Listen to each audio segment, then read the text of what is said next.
Charlie, Quincy. Quincy. The only way is up, right? Only way is up, man. So, man, for the audience that don't know who you are, explain to them who you are. Yeah, for sure. About your background. Sure. Who's busy. Yep. So go by the name of Bizgawd, as you know. Pretty much Bizgawd came about because my formerly known name was BCB for real. And, but Bizgawd came about. One of my homies was Opadoski. Used to call me Bizgawd. He said, if I need anything, I for Bizgawd. I for ask God. So that's how it came about. That's actually very creative. Yeah, I like it Wait, too. what's who? Also, Right there. I picked the yeah. Yeah, shout out to him, man, for giving me that name. And I've stuck to it for the past, I would say, 7 years for sure. Yeah, so Oh, wait, that can't be 7 years because, man, I'm not sure my age a little bit. Because I've known you for quite a bit. I mean, Yeah. I met you figure a little Sure. Yeah. back in Kmart days. Yeah. When I saw somebody first came from Ghana, you obviously should have up to you guys. So, this guy is definitely, busy has definitely been around for a while. It's just no. Well, BC has been around for more than 7 years, but Bizgawd has been around for 7 years, for the past 7 years. Like I said, the formerly known name was BCB for real, so that's how people call me Busy. Yeah. So what made you change from busy to Bizgawd? Charlie, the BCB for real is too long, man. Try to search BCB for real on YouTube. You're gonna give up like, man, forget this guy, man. This guy is simple and short, and I like the meaning of it. If you need anything for this guy, Right. ask God. I feel like everything I do, I owe it to God. He's been great to me, my family, and everything. So that's how the name came about. And like I said, I've stuck to it, and I love it. All right, so let's dive in a little bit about your musical background. Let's go back. So let's talk a little bit about your musical background. Honestly, I probably heard about Busy maybe 10 years ago. Yeah, You're working with Junior Garcia and those guys back in the day. yeah, Making dope music. And I remember some music videos with all like my peers like Perry, Mazenho, and then the boys shooting music videos. So just take us way back. yeah, What was the vision? Then what was the dream? What is it now? yeah. So the dream before was pretty much do music in an art form just to get by. At that time, I was actually still in college, and I went to college paying out of pocket. I never got like a scholarship. FAFSA never came up FAFSA never came happened. through for me. Yeah, because at that time I was still an immigrant at that time. So it was just to really get by, just to create some art to make money off of it, and then pay off school debt and all. Just to really get by, buy lunch and all that.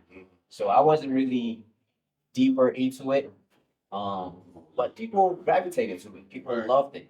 Like you were saying, you liked Boys, it. boys, boys. Boys were around, so loved it. But now it's more like I'm actually trying to do it in a better way than before, and actually you know make it bigger. It's not just about being an artist right now. It's also about even having artists under me, or publishing company, and then like record label, or staying independent, of course.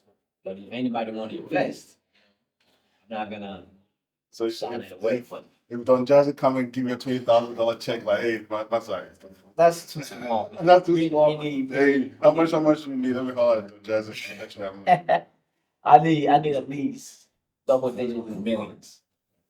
To be really honest with you, Get back to for the that. vision that I have. Yeah. We'll get back to that little label conversation. Yeah. Very, very, very interesting. Yeah. We'll get back to that. Talking a little bit about it right now. So, talk to me about you doing music back then. You took a break, right? Right. Took a long break. You coming back now. What happened? Talking to you. I'm seeing myself. Why did you take that break? Was it necessary? Was it for a purpose? And then what made you come back? Yeah. The break was very necessary. I don't say it's a break, it was a pause. Right? It was very necessary in my life, my mental health as well. I was really going through it at that time where even like it was affecting my relationship with my ex-girlfriends all that time, my family, my siblings, nuclear and extended family. So it was really necessary for me to take that pause, come back and be like, okay, do I really want to do this? Or was it maybe just a phase in my life that I went through? Right. So really sat down, thought about it, and I'm like, man, music is really me. Right. My grandfather used to play trumpet Okay. for, a lot of his bands. I used to play keyboard. I still play keyboard. Still like Still play keyboard. principles days. Right. And even because of that, I also co-produce most of my music. Okay. When I get with Bible, he don't do all the work. I also, have my input into it. Okay. With the Yeah, we beats and touched on that too. yeah, for sure. But yeah, like I said, the pause was really necessary. I had to also get myself together, like immigration wise, just not trying to be an immigrant, but also a U.S. citizen. You know what I mean? So I had to take care of that part. I had to also make sure my family was right, emotionally and spiritually and mentally as well.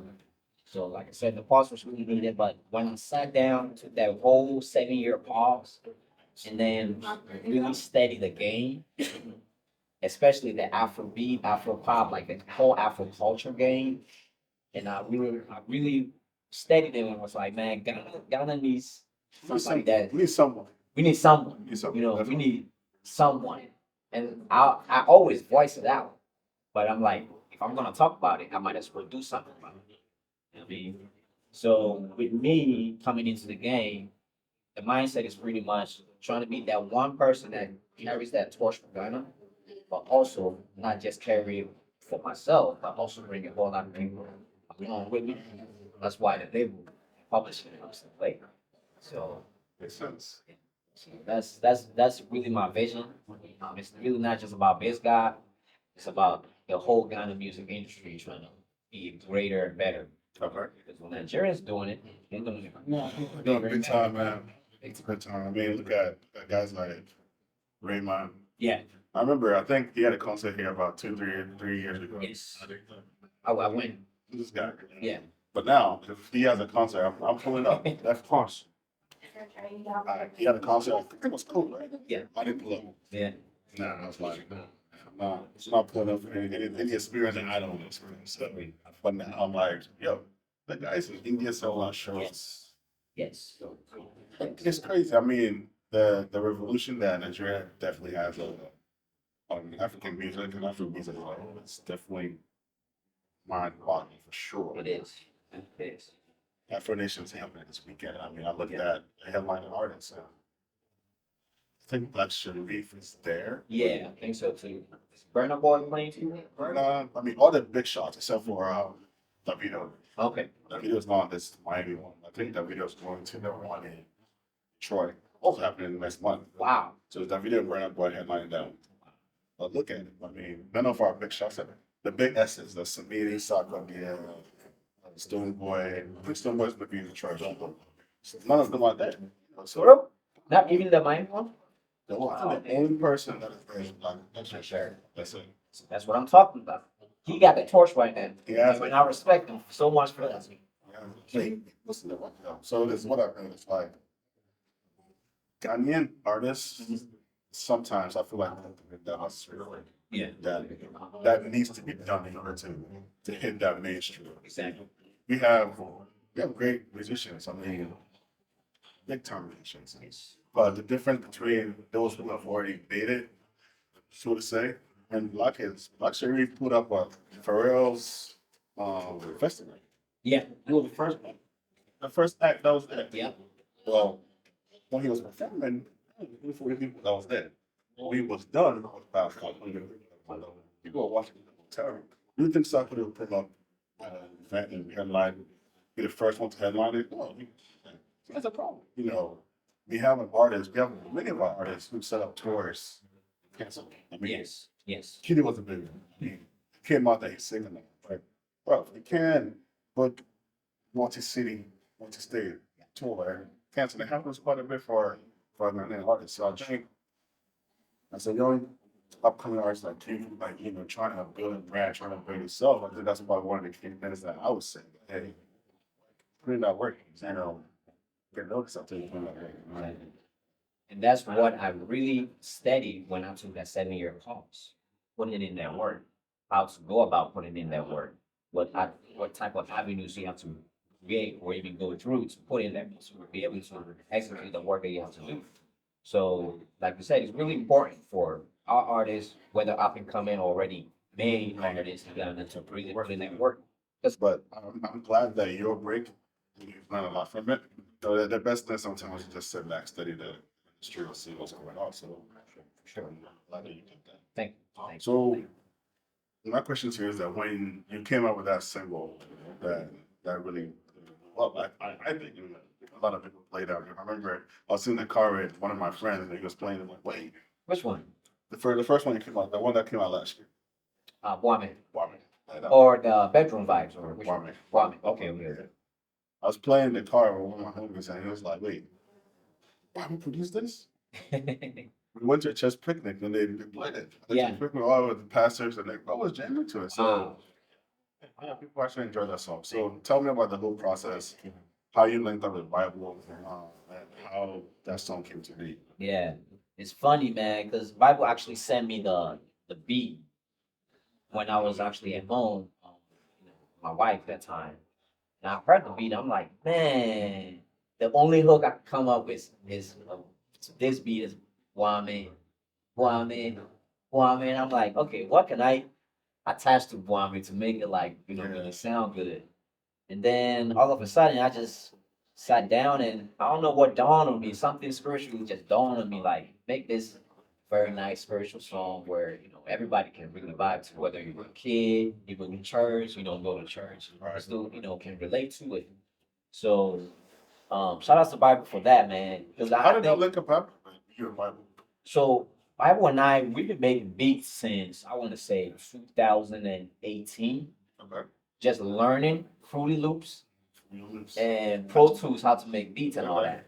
We were just learning. So I was even buying like MPCs from Mid FTA and stuff like Oh, that. okay. And he was buying speakers here and there, with that little money that we had. And just practice. We didn't really get to anywhere that we really wanted to. So we started going on YouTube, searching for other producers that he could learn from. And then he actually stumbled upon the beat that sounded like the Guami beat. And he made a replica off of it. Got it. With his own Where's twist. that? The original beat then? Actually, no. He just found it on Oh, YouTube. we just found it. Yeah, Gotcha. and it sounded really good. So I was like, bro, if you can make your own, we can go ahead and use your own, Right. and then come out with the same. Because we're not trying to have any issues with anybody. Situation. So that's how it really came about. And then wrote the song. Right, actually, I freestyled the second verse. I freestyled it. Which one is that one? Gucci Bobby and Partner. No, the second verse Bobby was and Bizgawd. Bizgawd. Praise God. Pray no money, so I give you all I got. That's the first verse. Okay. And then the second verse is actually one of my favorite artists, Don Kennedy. He had this song, I want to say it was on Yellow Tape. And that's one of my favorite songs. So I actually took a few words from that song to add it to my second verse. Because I freestyled it. It just came naturally with Don Kennedy's verse as well. So shout out to Don for that. Whenever it gets big, I gotta give him his respect. For sure. I gotta cut him. I'm gonna buy him a Richard Mille. Buy him a Richard Mille. For real. Yeah, but yeah, that's how it really came about. I freestyle most of the song, and that's the third verse, which is like more of like a break thing. Was like was also a freestyle. Gucci boxing. Gustos nem pé. Quase a série in pé. Quem fez quase a série. You feel me?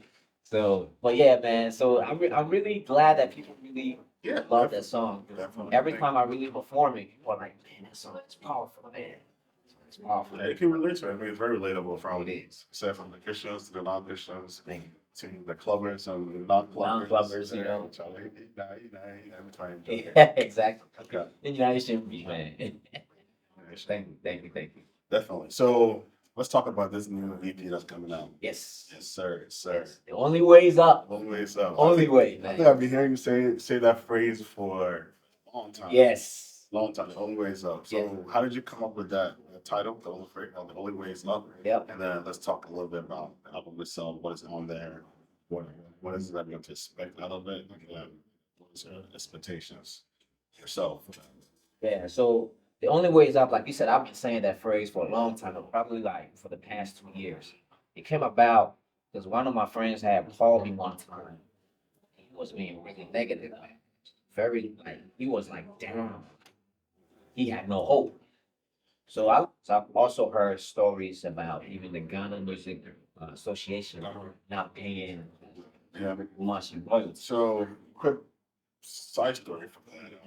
I heard last week or so, my Cowboy's dad passed away. Rest in peace. Reservation. Passed away. And our parent was looking for about 250 cities, I believe, to buy medicine. They called government. That's what is in the airspace. So that's imagine. I mean, Man, someone that's been playing music all the way back then has a son in the industry. right, That's doing well. right.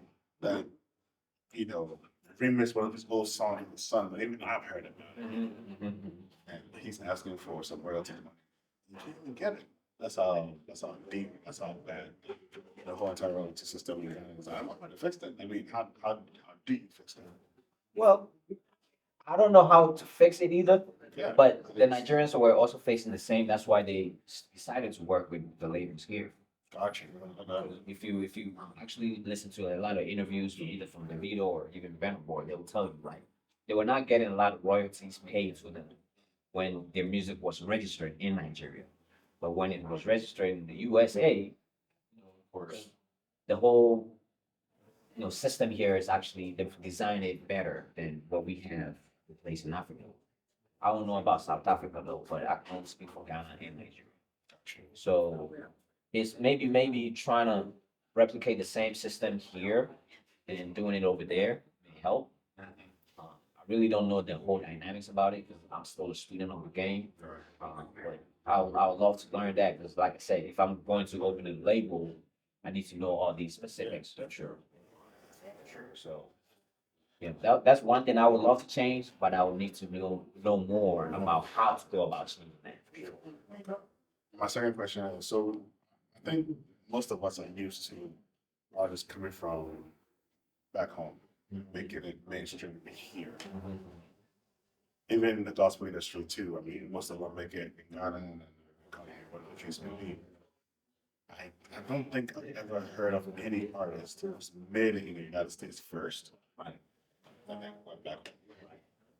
So what are you gonna do to kind of change that narrative or break through? Because you're gonna have to make it in the United States, then beyond, and then Ghanaian people hear about, oh, Joe, we've got people busy in the United States that I'm to listen to.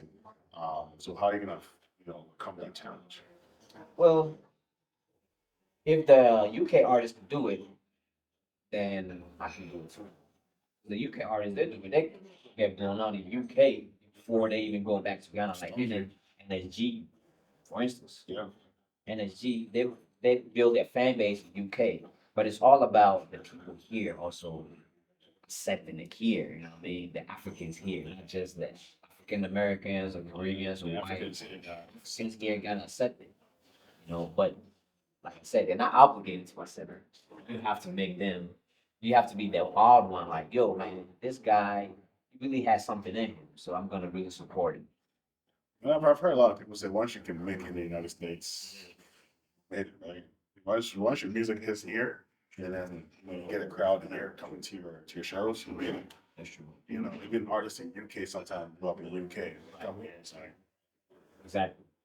right? Like case in point, Composers, one of the biggest African bands in the world.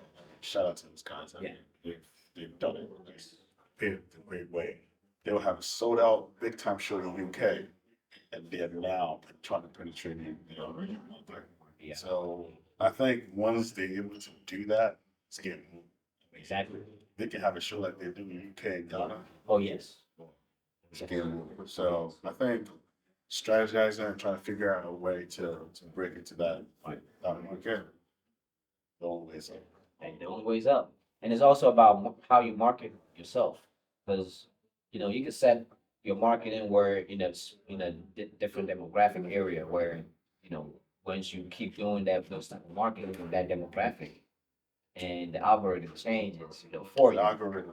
It's all about the algorithm and how you play with it. I mean, that's how. Because if I could do it with the business, with my clothing line, I could do it with music so easily, man. Definitely. And I even tested a few with this album release. That's how I got all these influencers reaching out to me, not me reaching out to them. But the funny thing is, no Ghanaian blogger or influencer reached out to me. It was the Nigerian bloggers and influencers, South African, Cameroonian ones, Sierra Leonean ones, even Niger reached out to me. My own Ghana people. Be like that, man. It's been like that, Be like that. but they're not obligated to. Exactly. You gotta make them know. It's all about the art you put out and the effort you put out and the work you put in. Yeah. So yeah, so that's one thing I would like to execute well. I forgot to say goodbye. Actually. All right, that's 5 questions and then Yeah. we'll be done. So yes or no, or you gotta choose one or the other. Okay. You're going to a show.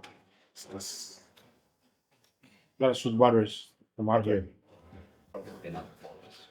but all right, let's wrap it up. Yeah. Any message for your fans? Message to my fans, man. Keep drinking your water. Stay safe. Believe in God. And believe in yourself. That's the only message I have. The only way is up. The only way is up, man. When is it dropping? On the 29th, which is Monday. Okay. Yeah. So when you barbecuing, just put on the whole EP. It's gonna be on all streaming platforms. All streaming platforms. No one left behind. So anyone you use, Boomplay, Deezer, Apple Music, Spotify, wherever. Even the Indian ones is gonna be on there. So I think Let's push the algorithm. Yes. Once we can push it, yes. then we'll get Amen. it. Amen. What's going on, guys? This is Bizgawd. Praise God. I got my EP coming out. The only way is up. 29th of May, 2023, on Monday. Make sure you check it out because it's gonna be on all streaming platforms. I got 8 tracks on there. Y'all know if you feel the tracks because I've been reviewing a few of the tracks on Instagram and whatnot. Yeah, man. Check me out, Bizgawd. All streaming platforms on the 29th. Let's get it. The only way is up. So my last question, I know you mentioned One Heart is Legacy in Cincinnati that I'm not very, but if you can recommend 2 people Mhm. that should interview, Yeah. who would you say? I would say Papa Gora, Too Rich Benji. To respect. Yes, those two. Papa Gora is a Senegalese American artist. Dope, man. Hip hop artist too. Really? Dope. So me and Papa Gora, I've actually reached out to him. He might be on my second EP, Okay. but he's definitely going to be on the third EP for sure. Okay. Yep. And then Too Rich Benji as well. Okay. To respect. I'm gonna need you to hit them up for me. Sure. I'm gonna be knocking their doors. Sure. Sure. All They're right. big. They're getting big, so they may ignore my message a little bit. For maybe a day or two, but they'll come back to me. No problem.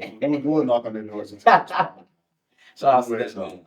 Ways up. The only way is up, man. Thank you for having me, man. Appreciate you coming. And thank you for having me. Pleasure. Thank you for having It's me. been a pleasure talking about your music, Yes. talking about your life, and what you're aspiring to be. So thanks for coming again. Thank you for having Thanks me. you. Thank you. The only way is up. The only way is up, The only way man. is up. Thank you. Thank you. Sir.